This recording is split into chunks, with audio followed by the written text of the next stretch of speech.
हरे कृष्णा, राधे राधे। हमारे पास बहुत से प्रश्न आते हैं जिसमें साधक पूछते हैं कि दूध शाकाहारी है या मांसाहारी है, क्या दूध व्रत में पी सकते हैं या फिर क्या दूध सात्विक होता है।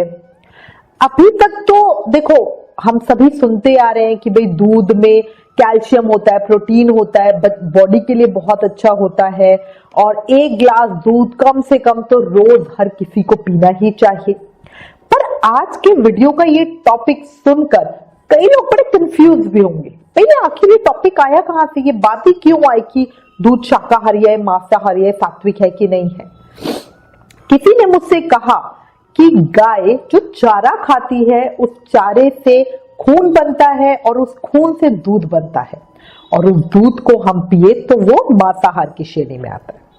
अच्छा, और किसी ने कहा कि आजकल जानवरों से, गाय भैंस से दूध निकलवाने के लिए उन्हें इंजेक्शन दिए जाते हैं, उनका शोषण किया जाता है ताकि अधिक मात्रा में दूध निकाला जा सके, तो ये दूध सात्विक तो नहीं हो सकता। ठीक है। और तीसरी बात, गाय भैंस अपने बच्चों के लिए दूध देती हैं और हम उस दूध को ले लेते हैं और उनके बच्चों का हक छीन लेते हैं, तो ये तो जायज बात नहीं है। ठीक है। तो इस तरह के लोगों के ओपिनियन होते हैं। तो आज इस वीडियो में हम इन्हीं बातों पे चर्चा करेंगे कि ये बातें कितनी सही हैं और कितनी जायज हैं। देखो, चर्चा शुरू करते हैं कि जो लोग कहते हैं कि हम गाय भैंस के बच्चों का आहार छीन रहे हैं, उनका खाना छीन रहे हैं, ये पूरी तरह से गलत है। क्योंकि अगर पूरा दूध गाय के बछड़े को पिला दिया जाए, जितना एक गाय दूध देती है, अगर वो सारा का सारा दूध उसके बछड़े को पिला दिया जाए तो उसका पेट खराब हो जाएगा। इसलिए अगर आप ग्वालों से पूछते हो या जो जानवरों के डॉक्टर से पूछते हो तो वो कहते हैं कि गाय के बछड़े को मां के 1 थन का दूध पिलाया जाता है।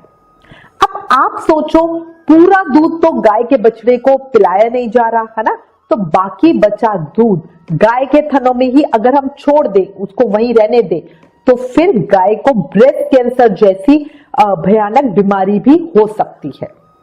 अच्छा, आप में से जो भी लेडीज मदर हैं वो इस बात को अच्छे से समझ सकती हैं, क्योंकि ह्यूमन मदर्स के साथ भी यही होता है।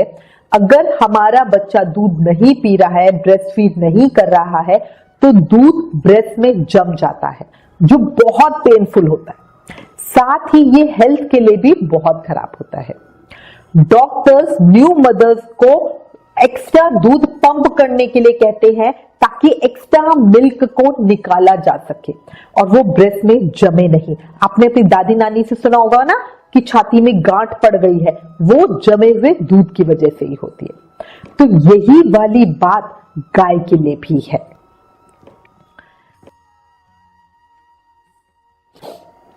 दूसरी बात कि दूध खून से बनता है और मांसाहार होता है, ये भी पूरी तरह से गलत है। ये ह्यूमन बॉडी का सिस्टम है। बॉडी में खाने से खून बनना अलग प्रक्रिया है और फीमेल बॉडी में दूध बनना ये बिल्कुल अलग प्रक्रिया है। खून से रेड सेल निकलकर वो व्हाइट दूध नहीं बनता है। प्लीज इस बात को समझ लो, ये धारणा पूरी तरह से गलत है।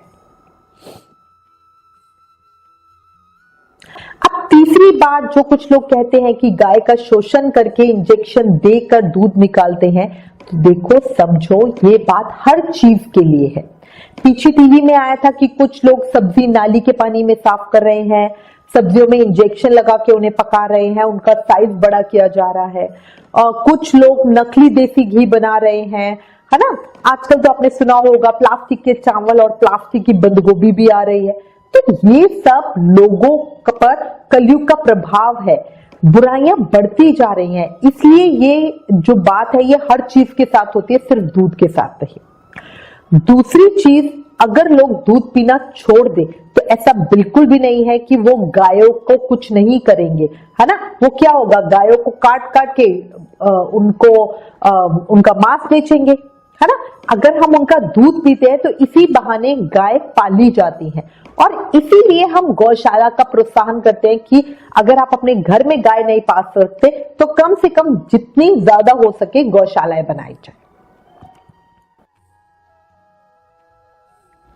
अगर इस विषय पर आप मेरी पर्सनल राय लेना चाहते हो तो मेरी राय में ये सब कुतर्क है, इन आर्ग्यूमेंट्स का कोई भी बेस नहीं है। आप खुद समझो, हमारे खाना तो खुद ग्वाले हैं, है ना।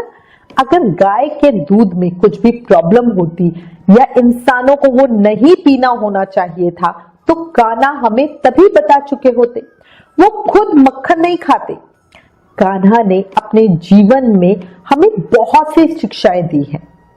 इंद्रदेव के हवन के लिए उन्होंने विरोध किया, तो क्या वो गाय के दूध का विरोध नहीं कर सकते थे? वो उस समय भी तो लोगों को समझा सकते थे कि भाई गाय का दूध ठीक नहीं होता। या अब हमने साइंस पढ़ लिया तो इसलिए हमें शाकाहार मांसाहार समझ में आ रहा है ना। अगर ये हमारे लिए उचित नहीं होता तो उसी समय हमें स्वयं कान्हा ने ही बता दिया होता। विचार करो इस विषय पे। सुनी सुनाई बातों पर यकीन नहीं करो। अच्छा, महाभारत कथा में भी आपने एक संवाद सुना होगा, एक दृष्टांत देखा होगा। एक समय यश ने युधिष्ठिर जी से प्रश्न किया था, अमृत के मतलब अमृत क्या है? और उन्होंने उत्तर दिया था गौपय, मतलब गौ दुग्ध ही अमृत है, गाय का दूध अमृत है। इसीलिए गाय पूरी तरह शाकाहार है, सात्विक है और व्रत में पीना चाहिए। अब हम कुछ भक्तों के प्रश्नों पे चर्चा करते हैं। एक प्रश्न हमें मिला है, सोमवार व्रत में दूध नहीं पीते क्योंकि वो शिवजी जी पे चढ़ाया जाता है। तो देखो, ये धारणा भी बिल्कुल गलत है। वीरव्रत व्रत में हम केला नहीं खाते क्योंकि हम केले की पूजा करते हैं, है ना। बट सोमवार व्रत में हम दूध चढ़ाते हैं, दूध की पूजा नहीं करते। पर देखो, जैसे वीरवार व्रत में चने की दाल, मुनक्का, गुड़ चढ़ाते हैं और वो खाते भी हैं, हल्दी से टीका करते हैं, वो भी खाते हैं। इसी तरह सोमवार व्रत में हम सिर्फ दूध थोड़े ना चढ़ाते हैं, शिवजी जी को और भी तो पूजा की सामग्री चढ़ाई जाती है, मिठाई चढ़ाई जाती है, फल चढ़ते हैं, तो क्या वो सब भी छोड़ देना चाहिए? इसलिए फिर कह रही हूं, ये सब अंधविश्वास की बातें हैं। सोमवार को दूध पीते हैं। कुछ लोगों ने हिंदू धर्म को लोगों का विश्वास हिलाने के लिए उसके खिलाफ बहुत सारी बातों को यूं ही फैला रखा है जिनका कोई आधार नहीं है। इसलिए कान्हा जी के कहे मुताबिक आप अपनी विवेक बुद्धि का इस्तेमाल करो और खुद सोचो क्या सही क्या गलत है। अगला प्रश्न आया है, क्या व्रत में बोर्नवीटा का दूध पी सकते हैं? देखो, कई लोग कहते हैं कि व्रत में बोर्नवीटा का दूध पी सकते हैं, पर यह पूरी तरह गलत है।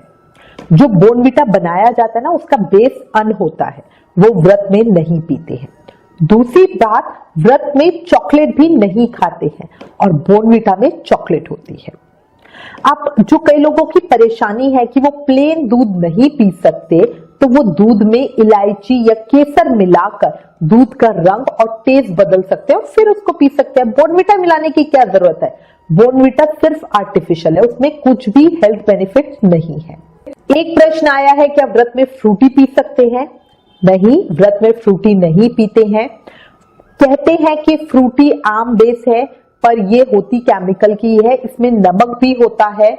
आप जो फ्रूटी के पैक के ऊपर इंग्रेडिएंट की लिस्ट होती है ना, उसमें खुद चेक कर लो, उसमें सॉल्ट लिखा हुआ है।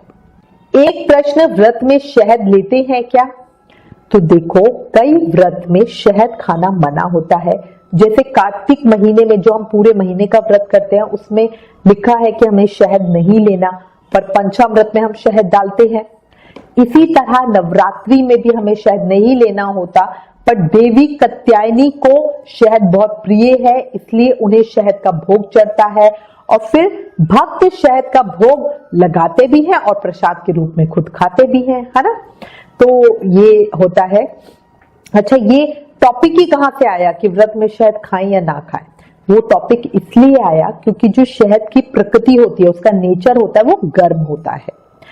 इसलिए कभी भी शहद को 40 डिग्री के ऊपर गर्म नहीं किया जाता, और जो ओरिजिनल शहद होता है वो कभी भी सर्दियों में जमता नहीं है। गर्म तासीर के लोगों को इसका ज्यादा यूज नहीं करना चाहिए, और क्योंकि ये हमारे को हेल्थ में बहुत ज्यादा नुकसान दे सकता है। ज्यादा शहद खाने से हमें दस्त भी हो जाते हैं। इसीलिए मुझे लगता है शायद साधु संतों ने व्रत में इसको लेने से मना किया होगा, क्योंकि अगर मान लो आपको 10 लग गए, आप तो पूरा दिन पॉटी में इधर उधर करते रहोगे, है ना, फिर पूजा कब करोगे, तो शायद इसीलिए इसको मना किया गया। इसी के साथ मैं उम्मीद करती हूँ इस वीडियो में दी गई जानकारी आपके लिए उपयोगी होगी। इससे रिलेटेड अगर आपके पास कोई भी कमेंट्स या सजेशन है तो प्लीज हमें लिखें। ज्ञान बांटने से बढ़ता है, इसलिए इस वीडियो को ज्यादा से ज्यादा शेयर करें। आप हमें फेसबुक और इंस्टाग्राम पर भी जरूर फॉलो करें। आने वाले व्रत त्योहारों की जानकारी अपने फोन पे पाने के लिए हमें व्रत लिखकर 9821025751 पर व्हाट्सएप मैसेज करें। Please like, share and subscribe. Thank you. Hare Krishna.